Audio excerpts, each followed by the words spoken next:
ప్రతి ఒక్కరు కూడా మన ఆహారం మీద, తర్వాత వాటర్ మీద చాలా ఎక్కువ ఫోకస్ చేస్తున్నారు. అయితే అసలైంది ఏంటి అనంటే మన బ్రీతింగ్.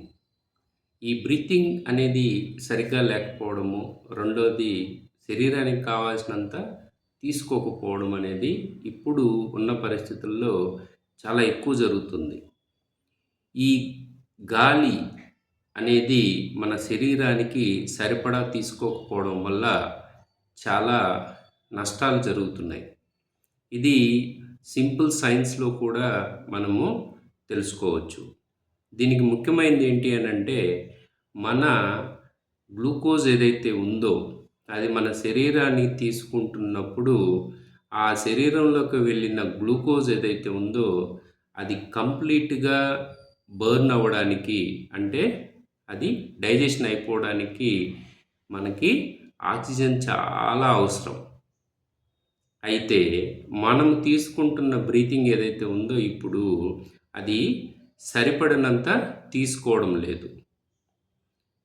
ఉదాహరణకి మనము మనకి ఒక 10, 15 సంవత్సరాల ముందేంటి అనంటే మనకి చాలా ఫిజికల్ యాక్టివిటీస్ ఉండేటివి.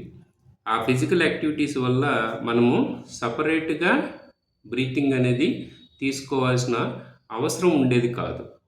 మనం ఎప్పుడైనా నడవడము, పరిగెత్తడము, సైకిల్ తొక్కడము, అలాగే బావిలోంచి నీళ్ళు లాగడము, ఫిజికల్ యాక్టివిటీ చాలా ఉండేది.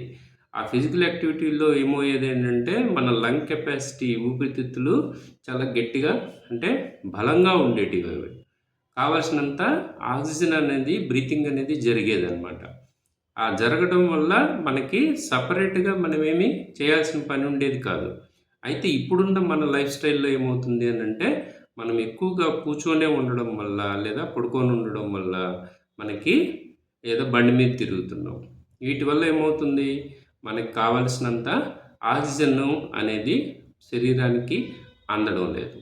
ఎప్పుడైతే మనకి శరీరానికి కావాల్సినంత ఆక్సిజన్ అందదో, మనం తీసుకున్న గ్లూకోజ్ ఏదైతే ఉందో అది మెటబాలిజం అవ్వదు.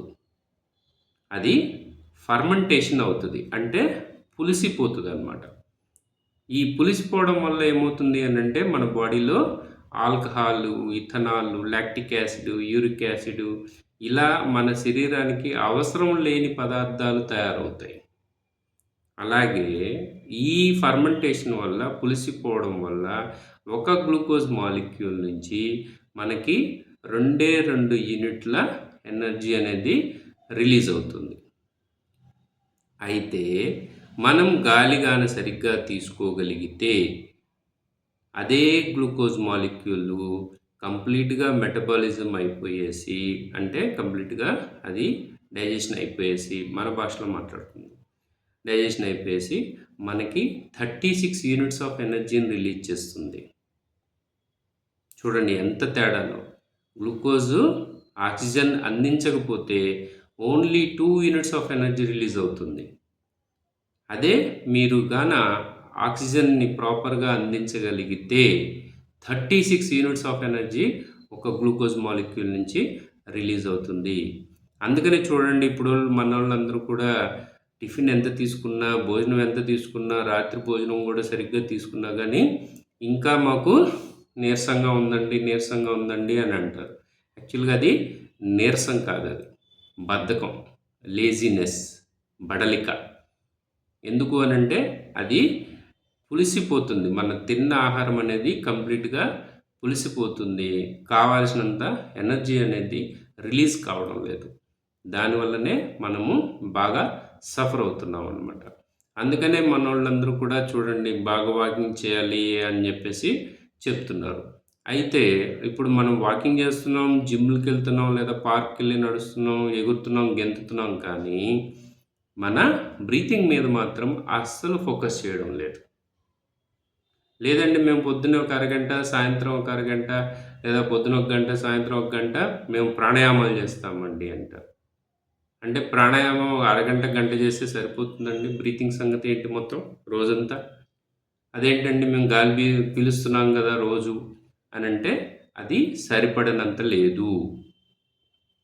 అంటే మన ఆహారం ఏదైతే క్వాంటిటీ మనం ఎలా లెక్కలేసుకుంటామో, రోజు పొద్దున ఎన్ని తినాలి, ఎంత తినాలి అనేది, అలాగే మధ్యాహ్నం ఎన్ని తినాలి, ఎంత తినాలి అనేది లెక్కలేసుకుంటామో, మన బ్రీతింగ్‌కి కూడా, ఊపిరి తీసుకోవడం, వదలడానికి కూడా అన్ని లెక్కలు వేసుకోవాల్సి వస్తుంది. మన శరీరానికి కావాల్సినంత ఆక్సిజన్ అందినప్పుడు మీరు చాలా యాక్టివ్‌గా ఉంటారు. దీనికి మన ఛానల్ ద్వారా కంటిన్యూగా మీకు రకరకాల ప్రొసీజర్స్, సింపుల్ ప్రొసీజర్స్ మన లైఫ్ స్టైల్‌లోనే, అంటే మన జీవన విధానంలోనే ఉండేటట్టుగా చూసుకోవాలి. ఓకేనండి. ఇవన్నీ నేను మీకు అప్డేట్ చేస్తూ ఉంటాను. Thank you.